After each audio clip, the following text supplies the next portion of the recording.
చూసిన పాముని పుట్టలోకి పోనివ్వరు, తోక చివరి అంచునైనా పట్టుకుని లాగేస్తారని ఓ సామెతుంది. ఇప్పుడు బీజేపీ తీరు ఇలాగే ఉంది. సంకీర్ణం ఏర్పడిన ఒక్కో రాష్ట్రాన్ని టార్గెట్ గా పెట్టుకుంది. ముందుగా కర్ణాటకపై కాన్సంట్రేట్ చేసి సక్సెస్ అయింది. కుమారస్వామి ప్రభుత్వాన్ని కుప్పకూల్చేసింది. ఇప్పుడు నెక్స్ట్ టార్గెట్ మధ్యప్రదేశ్ రాష్ట్రమేనా అంటే అవుననే అంటున్నారు రాజకీయ విశ్లేషకులు.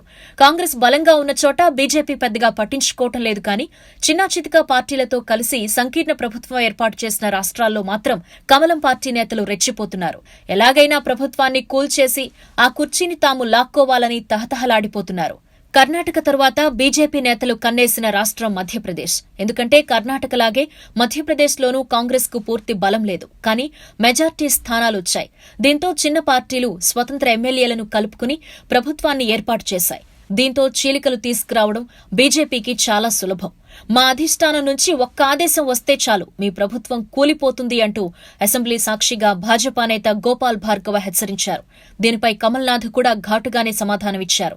మీ అధిష్టానం పెద్దలు తెలివైనవారు, అందుకే విశ్వాస పరీక్ష పెట్టడం లేదు. దమ్ముంటే మీరు అవిశ్వాస తీర్మానం పెట్టండి అంటూ సవాల్ విసిరారు.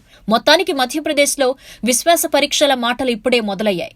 రానున్న రోజుల్లో ఇంకెన్ని మలుపులుంటాయో చూడాలి. దాదాపు 15 సంవత్సరాల తర్వాత మధ్యప్రదేశ్లో కాంగ్రెస్ అధికారంలోకొచ్చింది.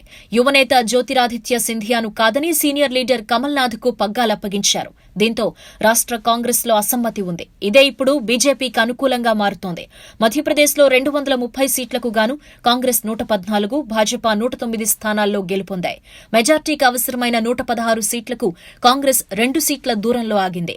బీఎస్పీకి చెందిన 2, ఎస్పీకి చెందిన 1 సభ్యుడు, 4 ఇండిపెండెంట్లతో కలిసి కమలనాథ్ ప్రభుత్వాన్ని నడుపుతున్నారు. ఇప్పుడు స్వతంత్రులతో పాటు కొందరు కాంగ్రెస్ ఎమ్మెల్యేలు కూడా గోడ దూకేస్తారనే మాటలు వినిపిస్తున్నాయి. మరి ఇక్కడ కమలం పార్టీ ఎలాంటి ఎత్తులు జిత్తులు ప్రదర్శిస్తుందో చూద్దాం.